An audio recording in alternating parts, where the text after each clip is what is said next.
బట్టి దినము ఏర్పరచబడిన సువార్త పాఠాన్ని మనం ధ్యానం చేద్దాం. ఒకసారి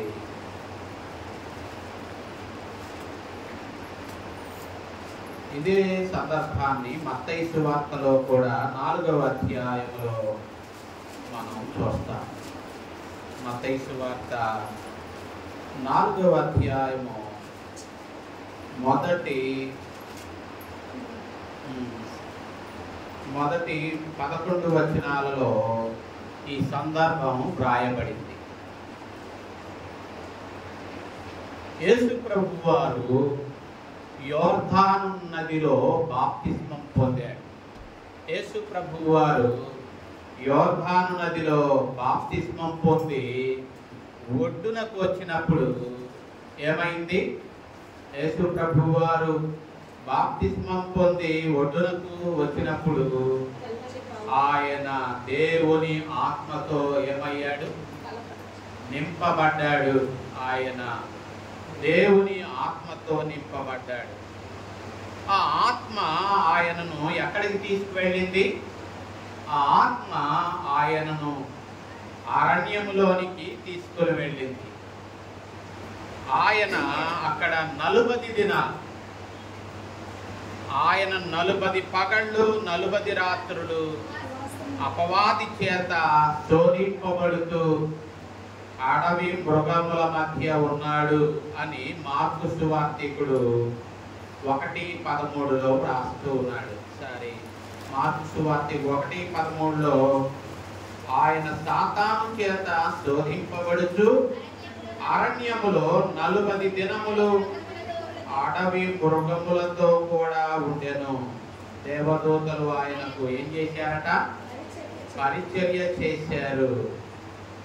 మరి ఆయన 40 దినములు 40 రాత్రులు ఉపవాసమున్న పిమ్మట ఆయన ఆకలి కొన్నాడు అని చెప్పి మత్తయి సువార్త 4:2లో మనం చూస్తాం. 40 దినములు 40 రాత్రులు ఉపవాసమున్న పిమ్మట ఆయన ఆకలి కొనగా అన్న మాట అక్కడ చూస్తాం. ఆయన ఆకలి కొన్నాడు. ఆకలి కొన్నప్పుడు ఆ శోధకుడు ఆయన దగ్గరకు వచ్చాడు. 3వ వచనంలో, మరి నీవు దేవుని కుమారుడవైతే ఈ రాళ్ళు రొట్టెలగునట్లు ఆజ్ఞాపించు అంటూ ఉన్నాడు. అంటే ఇక్కడ శోధకుడు శోధిస్తూ ఉన్నాడు ఆయన. ఈ శోధన, ఈ మొట్టమొదటి శోధన శరీర సంబంధమైన శోధన. ఆయన 40 దినములు 40 రాత్రులు ఆయన ఉపవాసం ఉన్నప్పుడు, ఆకలి కొనినప్పుడు శోధకుడు ఆయనను శోధిస్తూ ఉన్నాడు. ఎందుకు ఆకలి కొంటావు? ఇదిగో ఇక్కడ రాళ్ళు ఉన్నాయి కదా, ఈ రాళ్లను రొట్టెలుగా మార్చుకొని నీ ఆకలి తీర్చుకో అంటూ ఉన్నాడు. ఈ శోధన శరీర సంబంధమైనటువంటిది. ఆకలి అవుతూ ఉంది కాబట్టి ఏదో ఒక రీతిగా నీవు ఆకలి తీర్చుకో అంటూ ఉన్నాడు. మరి ప్రియులారా, మరి ఇక్కడ మనం చూస్తే మరి నీవు దేవుని కుమారుడవైతే మరి రాళ్లను రొట్టెలగునట్లుగా మార్చుకో అని చెప్తూ ఉన్నాడు. అంటే దేవుని శక్తిని నీ స్వార్థం కోసం ఉపయోగించుకోమంటూ ఉన్నాడు. నీ కొరకు ఉపయోగించుకో అని చెప్పి శోధకుడు శోధిస్తూ ఉన్నాడు. మరి సామెతల గ్రంథంలో చూస్తే రొట్టె కొరకు ఒకడు మరి దోషము చేస్తాడు అని సామెతల గ్రంథము 28:21లో మనం చూస్తాం. రొట్టె ముక్క కొరకు ఒకడు ఏం చేస్తాడట? దోషము చేస్తాడు. అంటే నీవు ఆకలి తీర్చుకోవడానికి నీవు దేవుడు ఏర్పరచినటువంటి క్రమాన్ని అతిక్రమించు అని శోధిస్తూ ఉన్నాడు. దేవుడు ఏర్పరచిన క్రమం ఏంటి, దేవుడు మరి ఏర్పరచిన విధానం ఏంటి అంటే, దేవుడు సృష్టిలోనే ఆదికాండము 1:29లో మనం దేవుడు సృష్టిలో ఏం పెట్టాడట, విత్తనములిచ్చు విత్తనములిచ్చే చెట్లను ఏం చేశాడు, ఆయన ఇదిగో భూమి మీద ఉన్న విత్తనములిచ్చు ప్రతి చెట్టు, విత్తనములిచ్చు ఫలవృక్షములు గల ప్రతి వృక్షమును ఏం చేశాను, మీకు ఇచ్చి ఉన్నాను, అవి మీకు ఆహారమగును అంటూ ఉన్నాడు. అంటే అక్కడ దేవుడు సృష్టిలో ఆహారము ఇచ్చాడు. రెండవది, ఈ ఆదాము చేసినటువంటి పాపమును బట్టి ఈ సృష్టి ఏమైంది, శాపానికి గురి అయింది. మన ఆదికాండము 3వ అధ్యాయం చూస్తే ప్రియులారా, అక్కడ 19వ వచనంలో ఇదిగో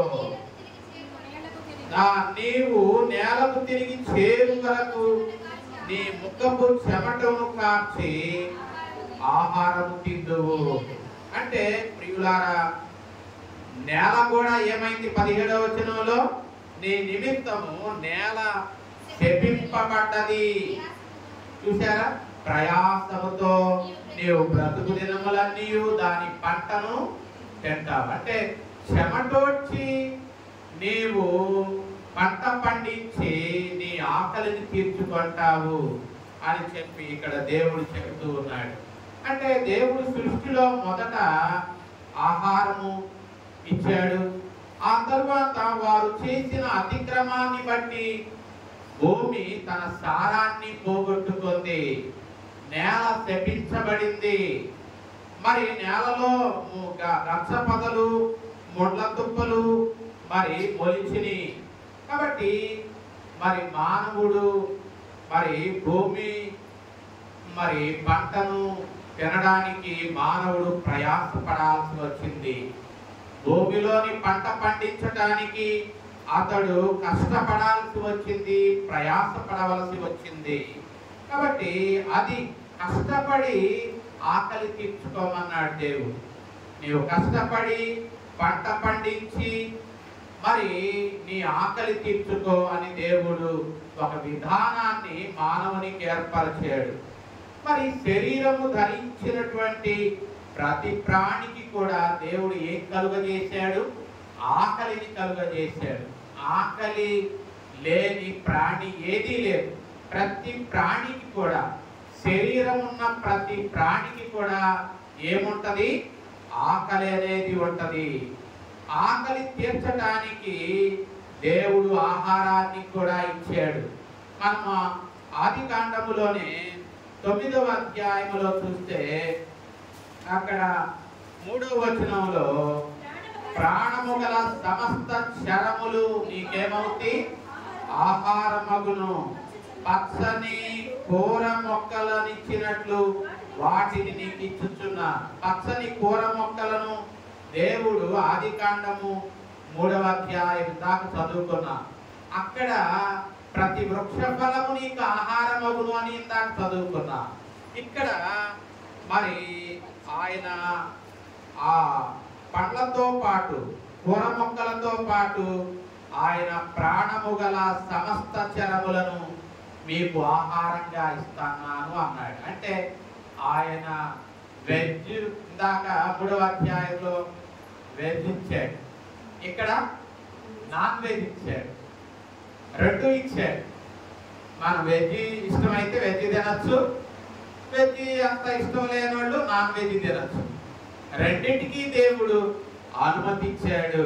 కాబట్టి ప్రియులారా, మరి అది దేవుడు ఏర్పరచినటువంటి క్రమం. మొట్టమొదటేమో సృష్టిలో ఆహారం పెట్టాడు. ఆ తరువాత మరి అతడు చేసిన అతిక్రమాన్ని బట్టి భూమి శపించబడింది. మరి ఆ భూమిని ప్రయాసంతో నీవు పంట పండించి ఆ పంట చేత నీ ఆకలి తీర్చుకోమన్నాడు. అది దేవుడు ఏర్పరచినటువంటి విధానం. కానీ ఇక్కడ చూస్తే ప్రియులారా, మరి సాతానుడు ఏమంటున్నాడు, ఆయన 40 పగళ్ళు 40 రాత్రులు ఆ ఉపవాసం ఉన్న పిమ్మట ఆయన ఆకలి కొనినప్పుడు ఎందుకు ఆకలి కొంటావు? ఎందుకు అక్కడ రాళ్ళు కనపడుతున్నాయి, ఆ రాళ్లను రొట్టెలవునట్లుగా ఆజ్ఞాపించి నీ ఆకలి తీర్చుకోరాదా అంటూ ఉన్నాడు. అంటే దేవుడు ఏర్పరిచిన క్రమాన్ని అతిక్రమించమని శోధకుడు ప్రభువును శోధిస్తూ ఉన్నాడు. అందుకు యేసు ప్రభువారు ఏమన్నాడు? అందుకు ఆయన 4వ వచనంలో, అందుకు ఆయన మనుష్యుడు రొట్టె వలన మాత్రము కాదు గాని దేవుని నోట నుండి వచ్చు ప్రతి మాట వలన జీవిస్తాడు అని ప్రభు చెప్తూ ఉన్నాడు. అంటే ఆయన అంటున్నాడు, దేవుని నోట నుండి వచ్చు ప్రతి మాట, దేవుని నోట నుండి వచ్చు ప్రతి మాట అంటున్నాడు. అంటే దేవుని మాట దేవుని వాక్యం, ఆయన మాటే ఆయన వాక్యం. ఆ వాక్యమే యోహాను సువార్తలో ఆ వాక్యము ఏమై ఉన్నాడు? శరీరధారి అయ్యాడు. అంటే దేవుని మాటే దేవుని వాక్కు, దేవుని వాక్యమే యేసుక్రీస్తు. కాబట్టి ప్రియులారా, మరి యేసుక్రీస్తు వలననే మన ఆకలి, ఆయన వలననే మనము జీవిస్తున్నాం. ఇక్కడ అదే యేసు ప్రభు అన్నాడు, దేవుని నోట నుండి వచ్చు ప్రతి మాట మనలను ఏం చేస్తుంది? జీవింపజేస్తుంది. దేవుని నోట నుండి వచ్చే ప్రతి మాట కూడా మనలను జీవింపజేస్తుంది. కాబట్టి ప్రియులారా, అంటే దేవుని మాటే ఏమనుకున్నాం? దేవుని మాటే దేవుని వాక్కు, దేవుని వాక్యమే యేసుక్రీస్తు. అంటే ఎవరు మనలను జీవింపజేస్తూ ఉన్నారు? యేసుక్రీస్తే మనలను జీవింపజేస్తూ ఉన్నాడు. ఆయన వలననే మనుషులు సంతృప్తి పరచబడతారు. ఎవరి వలన? యేసుక్రీస్తు వలననే ఒక మనుషుడు సంతృప్తి పరచబడతాడు. మరి ఎవరి వలన మనము సంతృప్తి పరచబడం? కాబట్టి ఆకలి అయితే ఆహారం తీసుకుంటాం. ఆహారం ఎంతవరకు మనకు తృప్తినిచ్చుద్ది? కొన్ని గంటలే, అది డైజెషన్ అయ్యేంత వరకే. ఆ తరువాత మరలా మనకు ఆకలేస్తుంది. అంటే తృప్తి అనేది ఏమైపోయింది? మటుమాయమైపోయింది. మరలా దేని కొరకు ఎదురు చూస్తాం? ఆహారం కొరకు. మరి ప్రియులారా, ఈ భౌతికమైన ఆహారము మనిషికి కొంత సమయమే తృప్తినిస్తుంది. అంటే ఆకలి తీరేంత వరకే.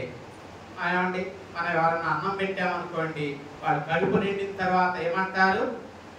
ఇంకా పెట్టమంటారా? చాలు అంటారు. అంటే వాళ్ళకి ఆకలి తీరింది, తృప్తి పడ్డారు. మరి ఆ తరువాత ఇంకా అడగరా? మరలా అడుగుతారు కదా ఆకలి అయినప్పుడు. కాబట్టి ప్రియులారా, ఈ ఆహారం అనేది మనకు తాత్కాలికమైన తృప్తిని మాత్రమే ఇస్తూ ఉంది. కాబట్టి నిత్యమైన తృప్తిని మనకు ఎవరు కలుగజేస్తారు? యేసుక్రీస్తు మాత్రమే ఆయన నిజమైన తృప్తిని మనకు ఇవ్వగలిగినటువంటి వాడు. ఒకసారి యోహాను సువార్త 6:35 చూద్దామా? ఒకసారి యోహాను సువార్త 6:35. ఒకసారి 6:35లో ఏమంటున్నాడు ప్రభువు వారు? జీవాహారము నేనే, నా యొద్దకు వచ్చువాడు ఏ మాత్రమును ఏమవడట? ఆకలి కొనడు. నా యందు విశ్వాసముంచువాడు ఎప్పుడును ఏమవడట? దప్పిక కొనడు అంటూ ఉన్నాడు. కాబట్టి ఆయన మన జీవాహారం.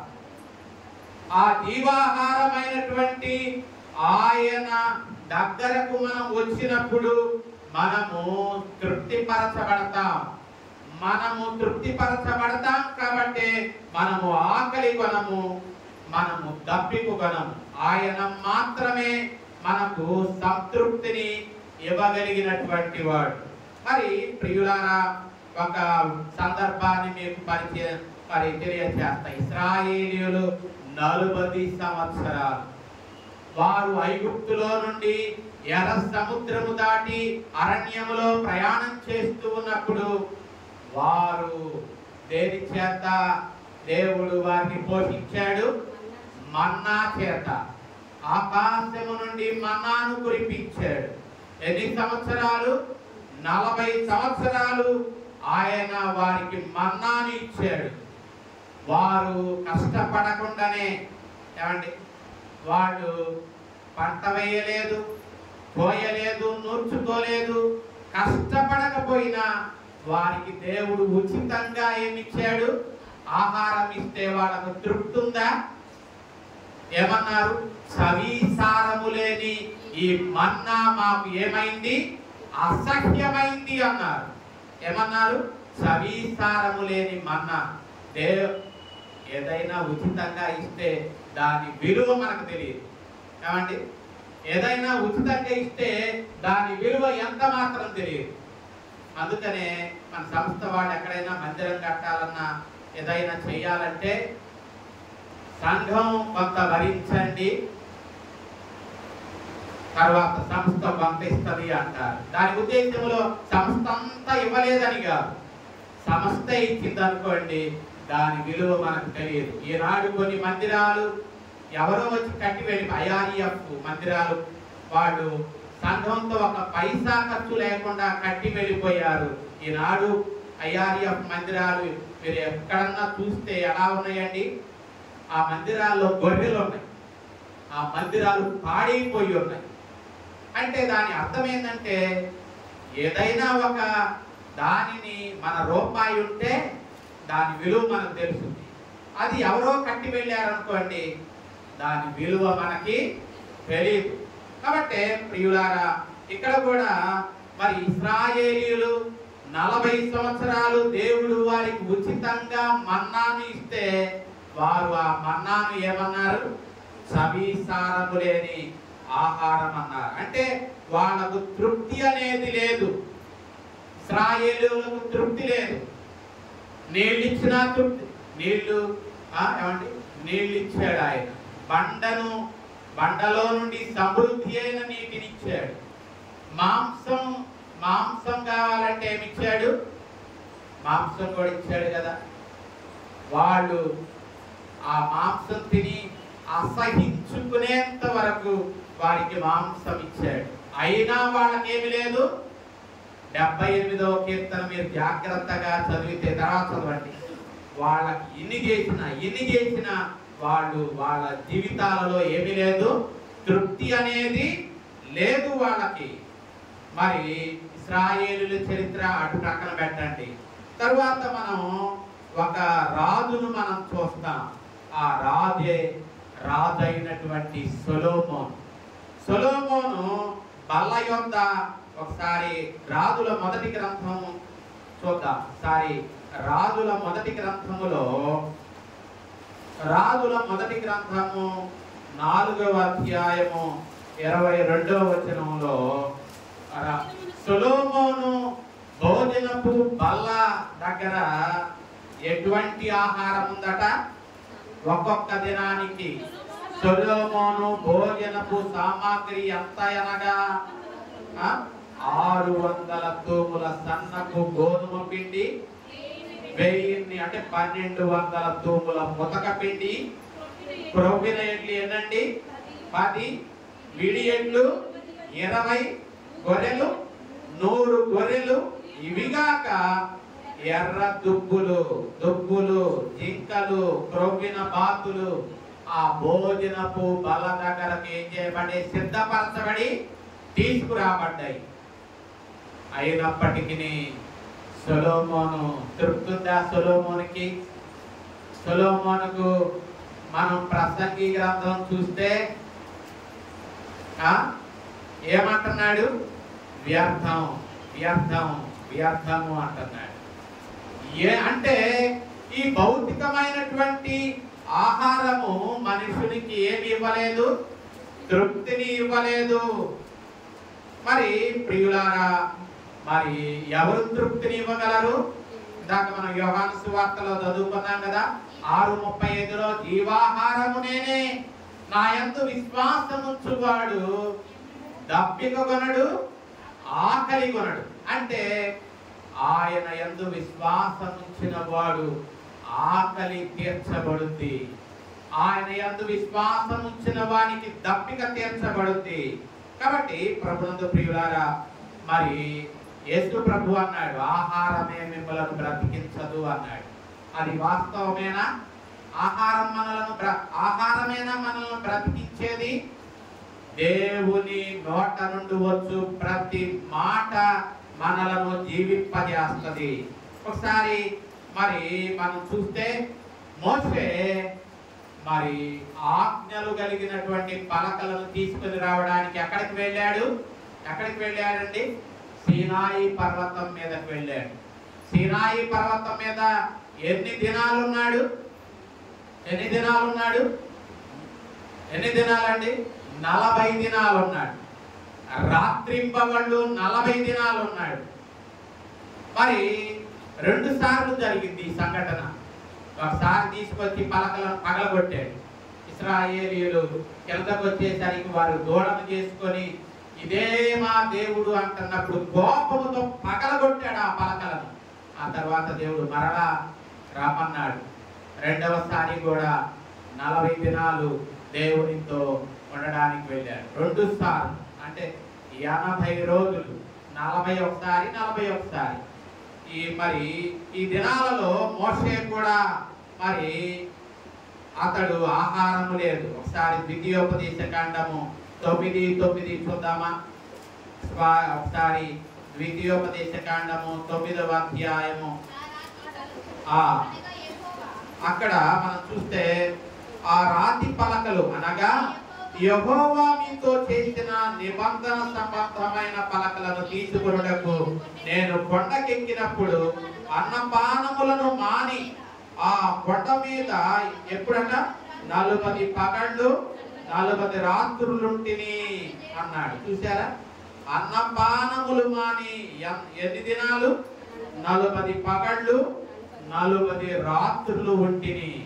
అంటే 40 పగళ్ళు 40 రాత్రులు అన్నపానములకు దూరంగా ఉన్నప్పటికీ మోషే ఏమవ్వలేదు?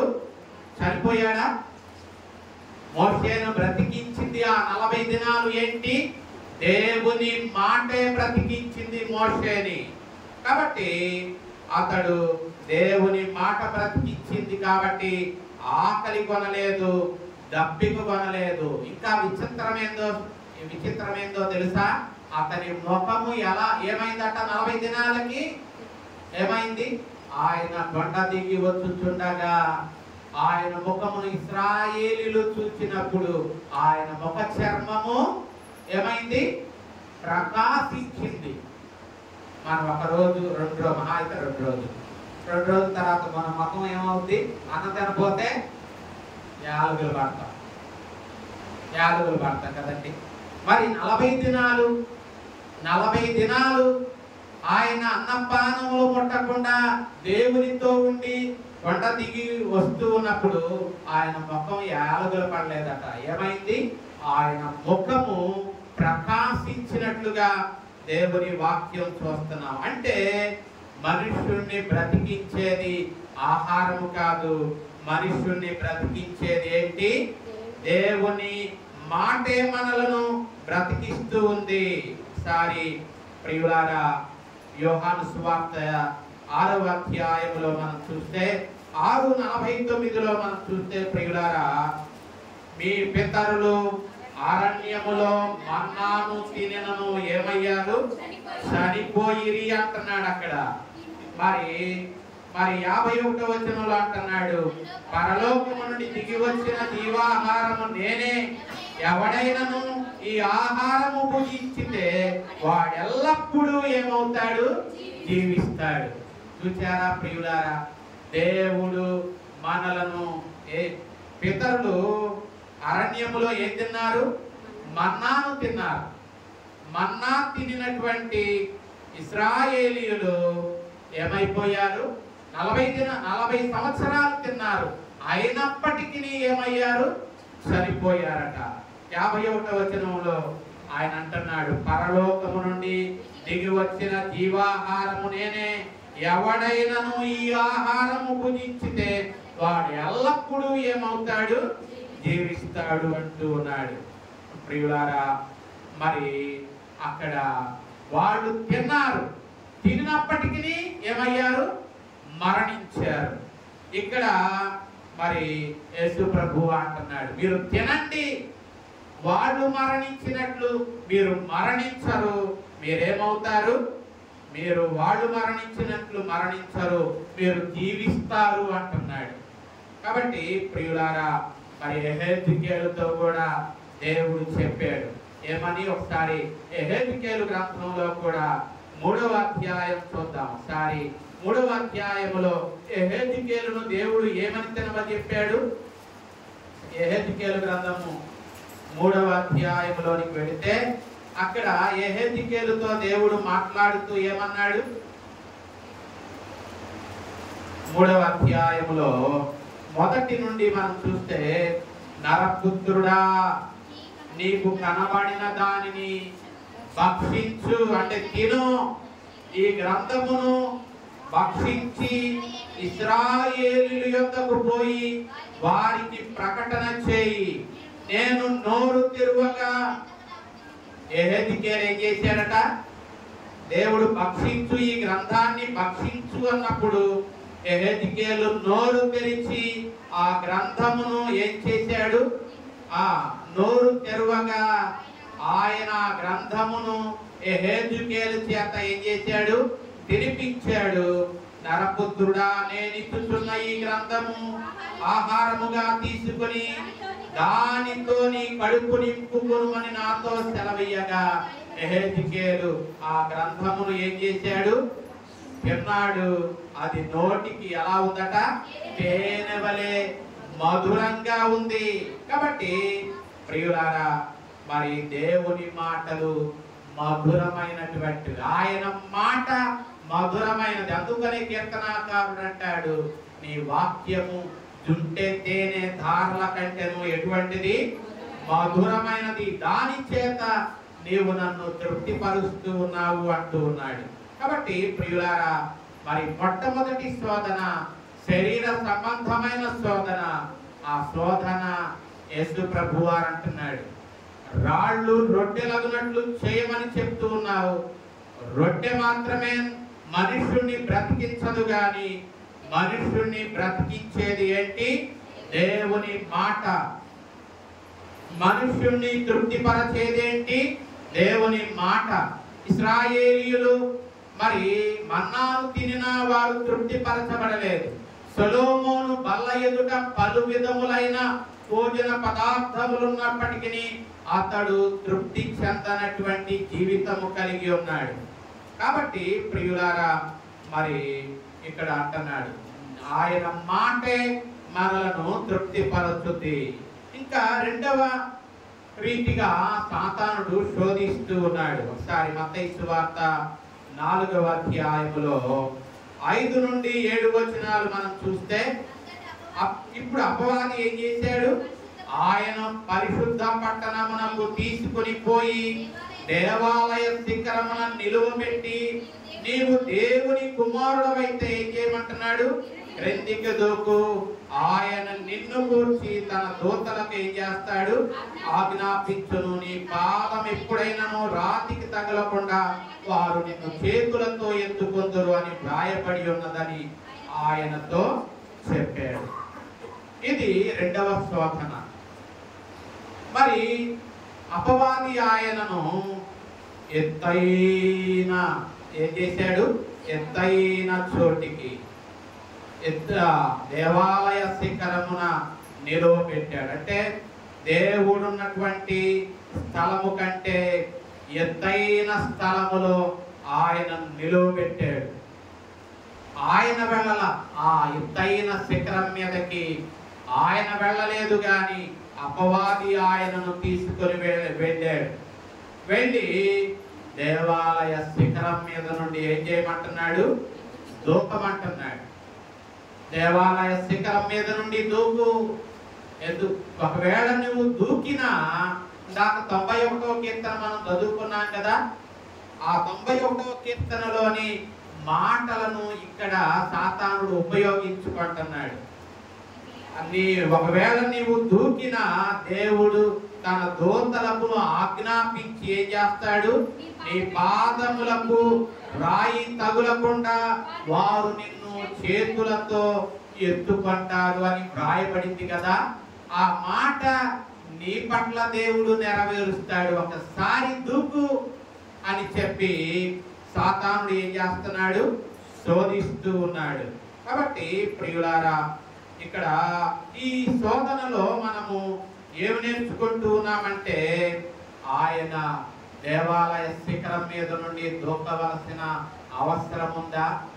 శోధకుడు చెప్పిన మాటలు వినవలసి ఉందా? వినవలసిన అవసరం ఆయనకి లేదు. ఆయన దేవుని కుమారుడు అని నిరూపించుకోవలసిన అవసరం అంతకంటే లేదు. ఇక్కడ అంటున్నాడు, నీవు దేవుని కుమారుడవైతే క్రిందకి దూకు. దేవుని కుమారుడవు అని ఆయన ఎవరికి నిరూపించుకోవాలి? నిరూపించుకోవలసిన అవసరం లేదు. సృష్టికర్త తాను చేసిన సృష్టికి నేనే సృష్టికర్తను, నేనే దేవుని కుమారుడను అని నిరూపించుకోవలసినటువంటి అవసరత ఆయనకి లేదు. కాబట్టి ఎవరికి నిరూపించుకోవాలి ఆయన? సాతానుడు అంటున్నాడు, నీవు దేవుని కుమారుడు అయితే అంటున్నాడు. సాతానుడు ఒకవేళ దేవుని కుమారుడు సాతాను చెప్పినా చెప్పకపోయినా ఆయన దైవ కుమారుడే. ఆయన సాతాను మాట విని సాతాను మాట ప్రకారం ఆయన చేయవలసినటువంటి శోధకుడు మాట ప్రకారం ఆయన చేయవలసిన అగత్యము అంతకంటే ఆయనకి లేదు. అందుకే యేసు ప్రభు అన్నాడు, నీ ప్రభు అయిన నీ దేవునిని నీవు ఏం చేయొద్దు, శోధింపవలదు. నీ ప్రభు అయిన దేవుణ్ణి నీవు శోధించవలదు అన్నాడు. మరి ఇశ్రాయేలీయులు మరి మనం చూస్తే ప్రియులారా, వారు 40 సంవత్సరాలు ప్రయాణం చేస్తూ వారు దేవునిని ఎన్నిసార్లు శోధించారో తెలుసా?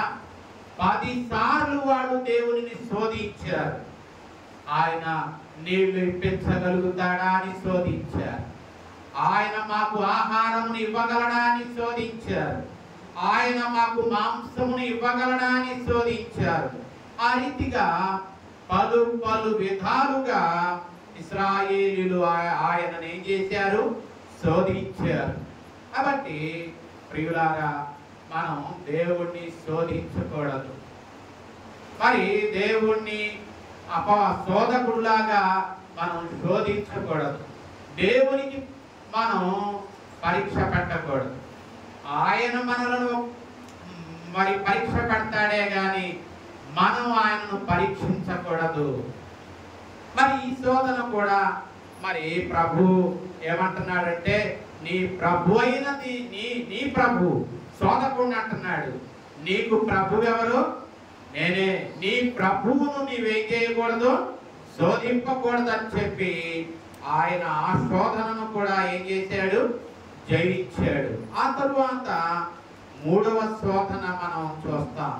ఈ 3వ శోధన మనకు మత్తయి సువార్తలో 4వ అధ్యాయములో 8వ వచనంలో మనకు కనపడుద్ది.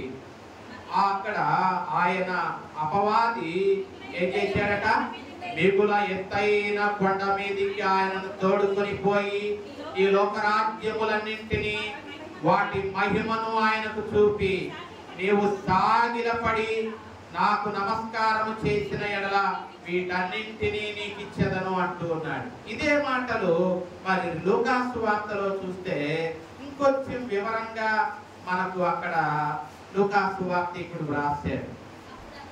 5వ వచనంలో అపవాది ఆయనను తీసుకొని పోయి భూలోక రాజ్యములన్నింటినీ ఒక్క నిమిషములో ఏం చేశాడు, ఆయనకు చూపించి ఏమంటున్నాడు, ఈ అధికారమంతయు ఈ రాజ్యముల మహిమయు నీకిత్తును, అది నాకప్పగింపబడింది, అది ఎవరికి నేను ఇయ్యగూడుదునో వానికిత్తును, కాబట్టి నీవు నాకు బ్రొక్కితివా, ఇదంతయు నీదగునని ఆయనతో చెప్పెను. ప్రియులారా, ఇక్కడ మూడవ రీతిగా సాతానుడు, అపవాది ఆయనను శోధిస్తూ ఉన్నాడు. ఈ లోకరాజ్యములు వాటి మహిమను ఆయనకు ఒక్క నిమిషములో ఏం చేశాడట? చూపించాడు. చూపించి మరి ఏమంటున్నాడు? నీకు ఇస్తాను ఈ లోక రాజ్యములు, వాటి మహిమ, అధికారము నీకు ఇస్తాను అని చెప్తూ ఉన్నాడు. కాబట్టి ప్రియులారా, మరి ఇక్కడ దేవునిచే సృష్టింపబడ్డాడు. అపవాది కూడా ఎవరి సృష్టి? దేవుని సృష్టే. అంటే దేవుని చేత సృష్టింపబడినటువంటి అపవాది ఏం చేస్తున్నాడు? మరి ఏమంటున్నాడు? నాకు సాగిలపడు అంటున్నాడు. మనం ఆయనకు సాగిలపడాలి కానీ ఆయన మనకు సాగిలపడడం ఏందండి? అపవాది, ఒకప్పుడు అపవాది కూడా దేవుని దూతే. మరి అపవాది దేవుని మీద తిరుగుబాటు చేశాడు. తిరుగుబాటు చేయడం వలన దేవుని సముఖము నుండి త్రోసివేయబడ్డాడు. అటువంటి అపవాది ఇప్పుడు దేవుని చేత సృజింపబడిన అపవాది అంటున్నాడు, నీవు నాకు మరి బ్రొక్కినట్లయితే, సాగిలపడినట్లయితే సృష్టి మీద నీకు అధికారాన్ని, ఈ మహిమను నేను నీకు ఇస్తాను అంటున్నాడు. దేవుడు మనకిస్తే మనం పొందుకుంటామా? మనం ఆయనకిస్తే ఆయన పొందుకుంటాడు. ఒకసారి ఆలోచించండి. ఆయన మనకివ్వాలి, మనం ఆయనకి ఇవ్వడం కాదు. అధికారము ఎవరిదంటే, ఒకసారి కొలస్సీయులకు రాసినటువంటి పత్రికలో పౌలు స్పష్టంగా చెప్తూ ఉన్నాడు. ఒకసారి కొలస్సీయులకు రాసినటువంటి పత్రికలో మొదటి అధ్యాయంలో మనం చూస్తే ప్రియులారా, 15వ వచనం నుండి, ఆయన అదృశ్య దేవుని స్వరూపి, ఆయన అదృశ్య దేవుని స్వరూపి, ఆయన సర్వ సృష్టికి ఆయన ఆది సంభూతుడు. ఆయన ఆకాశమందున్నవి, భూమి యందున్నవి, దృశ్యమైనవి, అదృశ్యమైనవి, అవి సింహాసనములైన, ప్రభుత్వములైన, ప్రధానులైన, అధికారములైన సర్వమును ఆయన యందు సృష్టింపబడెను. సర్వమును ఆయన ద్వారా, ఆయనను బట్టి సృష్టింపబడెను. ఆయన అన్నింటికంటే ముందున్నవాడు, ఆయనే సమస్తమునకు ఏంటట? ఆధారభూతుడు. అంటే ఇక్కడ ఈ మాటలు ఏం తెలియజేస్తున్నాయి? దేవుడే అన్నిటికీ ఆధారం. ప్రతి అధికారము ఆయన వలన కలిగింది. ఆయన లేకుండా ఏ అధికారము లేదు, ఆయన లేకుండా ఏ ప్రభుత్వము లేదు, ఆయన లేకుండా ఏది లేదు. అటువంటి ఆయనను అపవాది అంటుంది, అధికారం నాది, నీకు ఇస్తాను, నా ఈ మహిమను, ఈ లోక రాజ్యముల యొక్క మహిమను నీకు ఇస్తాను, నాకు బ్రొక్కు, సాగిలపడు అంటూ ఉంది. కాబట్టి ఎందుకు ఈ మాట అంటూ ఉంది? ఎందుకంటే మొదటి ఆదాము దేవుని మాట అతిక్రమించాడు. మొదటి ఆదాము దేవుడు సృష్టికి కిరీటంగా చేశాడు. ఇట్టి ఆదామును సాతానుడు ఏం చేశాడు? మోసగించి ఈ లోక అధికారాన్ని మరి ఏం చేశాడు? ఆదామును మోసగించి ఈ లోక అధికారాన్ని చేజిక్కించుకున్నాడు. అలాగే ఇప్పుడు రెండవ ఆదాము అంటే లేక కడపటి ఆదామైన యేసు ప్రభువును కూడా మోసపుచ్చి పరలోకములో కూడా అధికారిగా ఉండాలి అని శోధకుడు శోధిస్తూ ఉన్నాడు. ఆయనను పరలోక అధికారిగా ఉండాలి. ఈ లోక అధికారి అని మనం బైబిల్లో ఎవరిని చూస్తాం? అపవాది. ఈ లోక అధికారిగా ఉన్న అపవాది పరలోక అధికారిగా ఉండాలని కూడా ఆశించి ఆయనను శోధించాడు. కాబట్టి యేసు ప్రభువు వారు ఈ శోధనలన్నీ ఆయన ఏం చేశాడు? జయించాడు. శరీరాన్ని జయించాడు, లోకాన్ని జయించాడు, సాతానును జయించాడు. కాబట్టి మనము లోకానికి దాసులు కాకూడదు. లోకములో ఉన్నదంతయు ఏంటట? యోహాను తన మొదటి పత్రికలో ఏమంటాడు? యోహాను రాసిన మొదటి పత్రికలో ఆయన ఏమంటాడు? లోకములో ఉన్నదంతయు శరీరాశ, లోకములో ఉన్నదంతయు అనగా 2:16లో, యోహాను రాసిన మొదటి పత్రిక 2:16లో, లోకములో ఉన్నదంతయు అనగా శరీరాశ, నేత్రాశ, జీవపు డంభము, ఇవి ఎవరి వలన పుట్టినవి కావు, తండ్రి వలన పుట్టినవి కావు. ఇవి ఎటువంటివి? ఇవి లోక సంబంధమైనవి. కానీ దేవుని చిత్తము చప్పున జరిగించువాడు నిరంతరము ఏమవుతాడు? జీవిస్తాడు. కాబట్టి ప్రియులారా, మరి లోకము దాని ఆశ గతించిపోద్ది, కానీ దేవుని చిత్తమును జరిగించేవాడు నిరంతరము ఉంటాడు. మనము లోకానికి దాసులు కాకూడదు. మనము దేవునికి దాసులుగా ఉండాలి. మనము దేవుని వాక్యముతో సాతానును జయించాలి. మరి జయించాలి అంటే దేవుని వాక్యము మనలో ఏమై ఉండాలి? సమృద్ధిగా ఉండాలి. అందుకనే పౌలు అంటాడు పత్రికలలో, క్రీస్తు వాక్యము మీలో సమృద్ధిగా నివసింపనీయండి. దేవుని వాక్యం మనలో సమృద్ధిగా ఉండకపోతే సాతానును మనం ఎంత మాత్రము ఏం చేయలేము? జయించలేము. దేవుని వాక్యం మన హృదయములో ఉండాలి. ఆ వాక్యాన్ని ధ్యానించాలి. ఆ వాక్యాన్ని నమ్మాలి. మనం వాక్యం ఉంటే సరిపోదు, వాక్యం ధ్యానిస్తే సరిపోదు. ఆ వాక్యము పట్ల ప్రగాఢమైనటువంటి నమ్మకం మనలో ఉండాలి. మరి ఆ రీతిగా యేసయ్య ఆయన వాక్యమై ఉన్నాడు కాబట్టి ఆ వాక్యము చేతనే ఆయన సాతానుని ఏం చేశాడు? ఆయన వెళ్ళగొట్టాడు. అప్పుడు సాతాను ఆయనను విడిచి ఏమైంది? వెళ్ళిపోయింది. ఒకసారి మన లూకాసు వార్తలోనే ఎంతకాలము విడిచిపోయిందట సాతాను ఆయనను? ఎంతకాలం అండి? అక్కడ మనం చూస్తే 13వ వచనంలో, అపవాది ప్రతి శోధనను ముగించి ఎంతకాలం? కొంతకాలము. అండి, ఒకసారి మనం అపవాదిని జయిస్తే సరిపోదు, అది శోధిస్తూనే ఉంటది. ఎంతకాలం? మనం బ్రతికినంత కాలం, మనం శరీరంతో ఉన్నంత కాలం సాతానుడు మనలను శోధిస్తూ ఉంటది. నాకు ఒక సహోదరి తెలుసు. ఆమె 3 నెలల్లో ఆమె మన కొత్తగా మందిరంలోకి వచ్చింది. ఆమె కణితితో వచ్చింది. కడుపులో పెద్ద కణితి ఉంది. డాక్టర్లు అన్నారమ్మా, ఇంకా నీ 3 నెలల్లో నీవేమవుతావు? చనిపోతావమ్మా అని డాక్టర్లు చెప్పారు. ఆమె ఆ బాధతో మందిరానికి వచ్చింది.